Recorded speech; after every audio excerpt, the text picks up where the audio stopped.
If your content looks like every other advisor's, you're falling behind. The advisors getting attention today aren't producing more content, they're producing more authentic content. Let's talk about it. Okay, let's swing right over while I'm thinking about it. Let's swing to LinkedIn. Mm-hmm. What best practices are you seeing on LinkedIn or any social platforms that are helping advisors be found using content or whatever it is they're doing? Let's go down that path for a sec. Well, listen, LinkedIn's been around now for 25, 26 years, owned now by Microsoft. It's a very different organization than it was. It's not your father's LinkedIn, I guess you could even say that anymore. And they play around with the algorithms. They want you to be, they want you to stay on LinkedIn.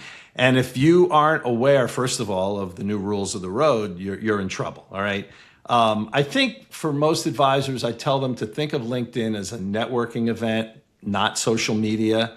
I mean, every post really starts a conversation and every comment joins one. So the real secret sauce of LinkedIn today is conversations.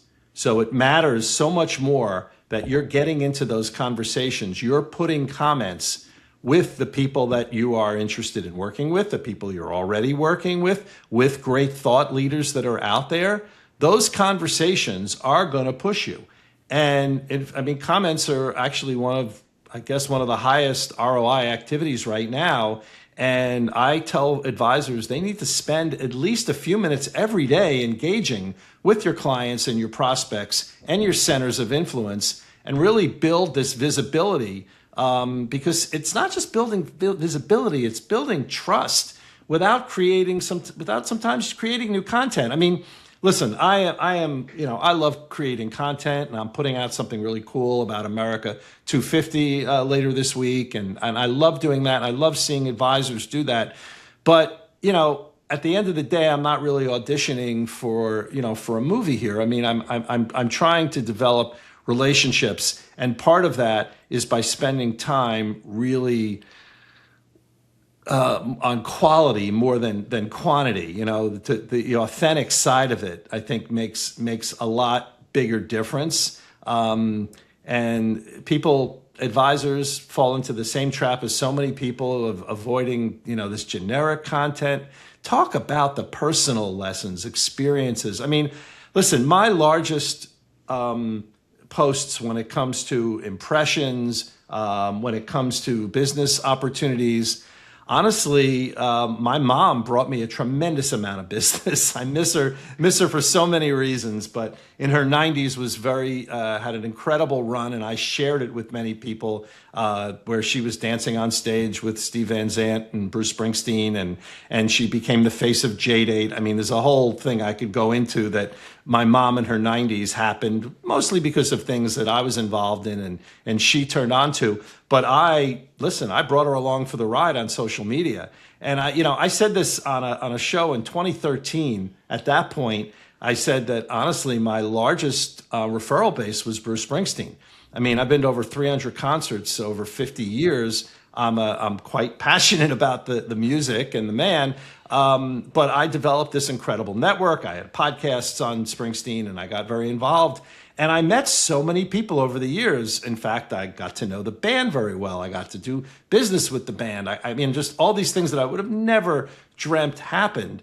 But they happened because I put that step out there about talking about me and my life.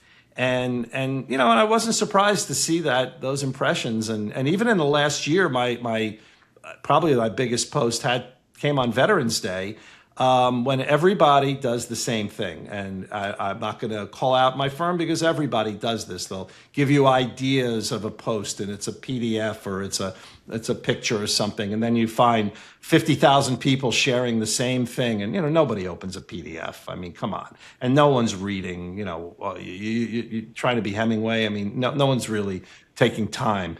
However, I used a picture which had a story behind it. The picture was at the 50th anniversary of the Civil War, and it was the people that were still alive shaking hands. So you had someone in gray, someone in blue with big gray beards shaking hands. Picture was taken in 1916.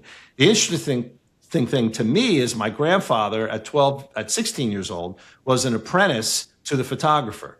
And I have a picture of him standing on this giant ladder helping with one of those amazing photographs. So on Veterans Day, I posted the photograph with that story on a Sunday afternoon at 2 o'clock, thinking, it's a nice little story. 3 million impressions later, the thing went just crazy viral. And, I just think even more about the quantity was the fact that it just talked about me, and it talked about my background, and it talked about what matters to me, what matters most. And I think prospective clients and clients that people have, they want you to be like them. They want you to feel these things. And, you may have gone through these hard times with your business. You may have gone through divorce. You may have, lost a spouse. You may, whatever, or sold a business, whatever it is. The fact that you share your own humanity makes the biggest difference